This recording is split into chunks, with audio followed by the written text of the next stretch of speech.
Knees are. Okay, whenever you're ready, go ahead. Go ahead, you said? Yep. Okay. Hello, folks.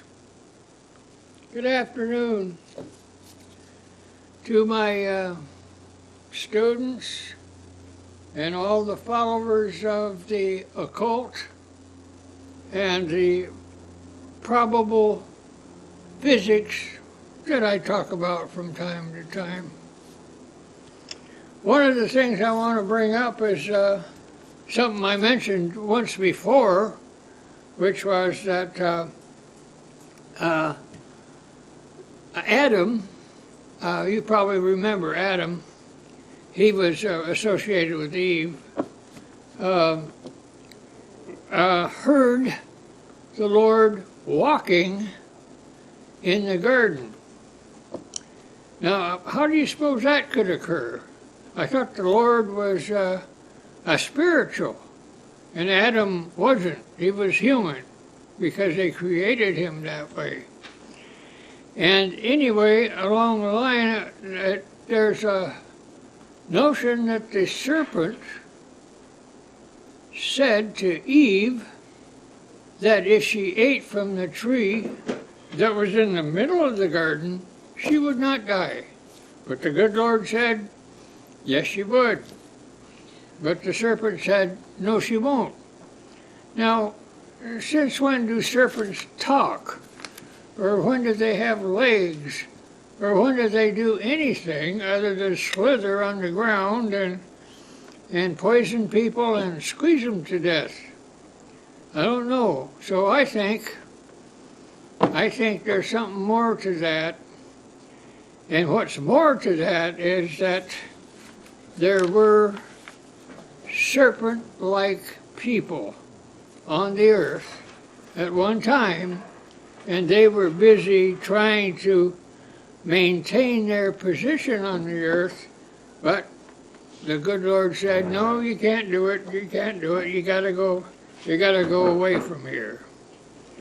Okay, that was a couple of things I wanted to kind of say that they would sound kind of strange, you know, if you read that. Now, we're not even out of Genesis yet, for heaven's sake. Another thing I wanted to talk about is a story about a little boy that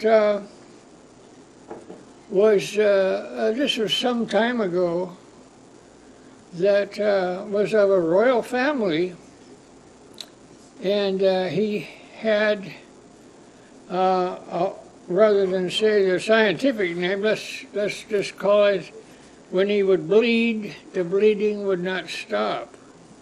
And that was a real problem for this family. And so, what do you suppose they could do about that? There was no medical science or anything that seemed to be able to help this little boy at all. And this little boy was very important to the rest of the family, and actually to the rest of the country. Maybe you know who it was already. But there was a person. He was a Siberian peasant. And this is a story about mystics that get off track. Either that or they're on track and everybody else is off track. But this one was probably off track. And he became a problem. But the thing that he could do was he could help that little boy. And he could help that little boy, and so he became a very popular monk, mystic, to that family and to the royal family and in the country.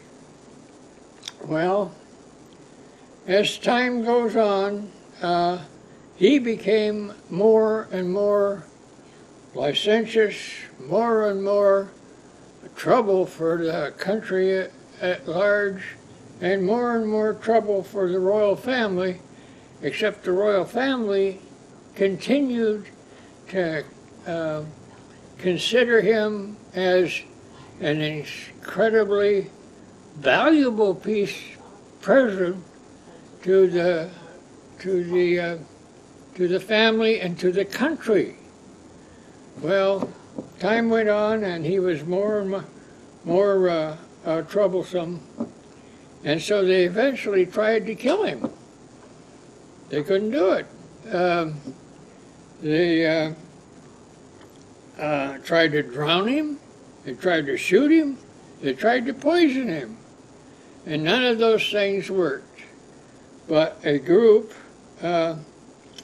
did try a final time to do him in, and they were successful, and this man was killed and removed as a troublesome person from the royal family. This royal family was the Tsar of Russia, and the little boy was the person who was going to be the inheritor of the throne, and that's why it was so important to that royal family. But also what happened was that about that time the political things changed in that country, Russia, and so that royal family was taken away, secreted into a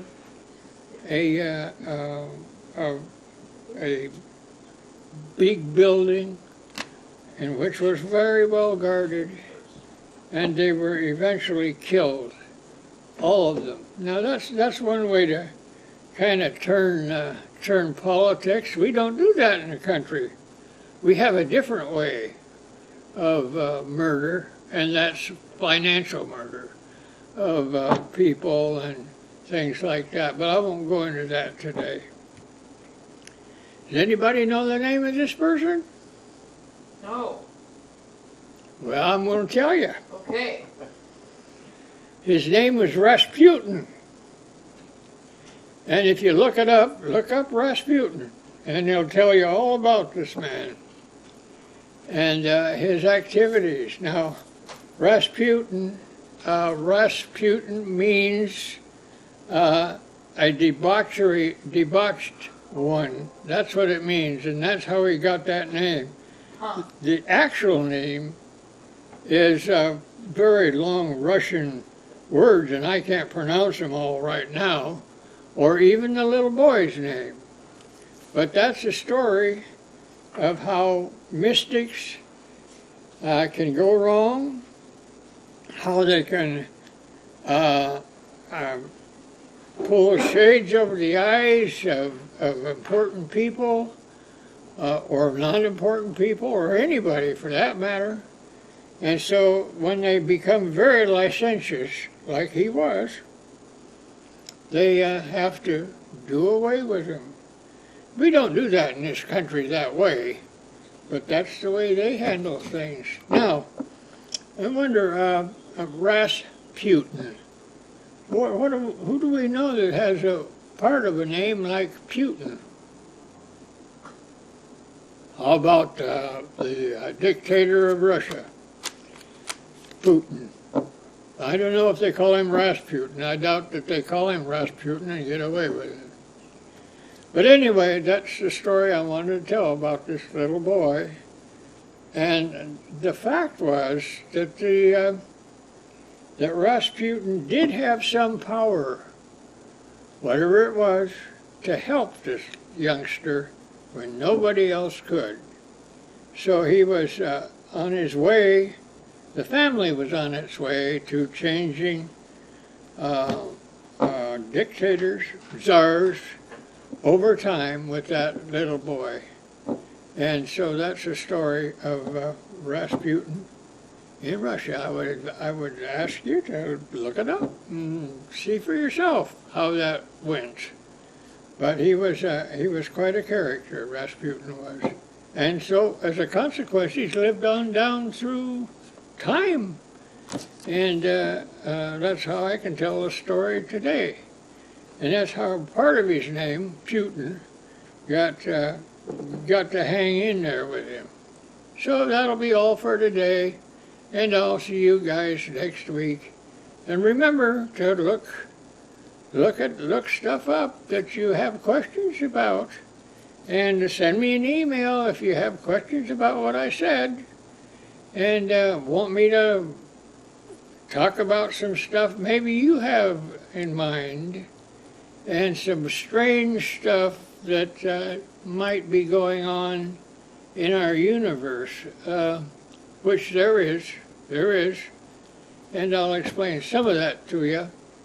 It's not totally accepted by all the mainstream physicists, or anybody else for that matter, but there are a lot of people who are looking at this and seeing that a united system of physics might be something that they ought to pay attention to, because it's probably going to be what's in the future. So long. See you next time.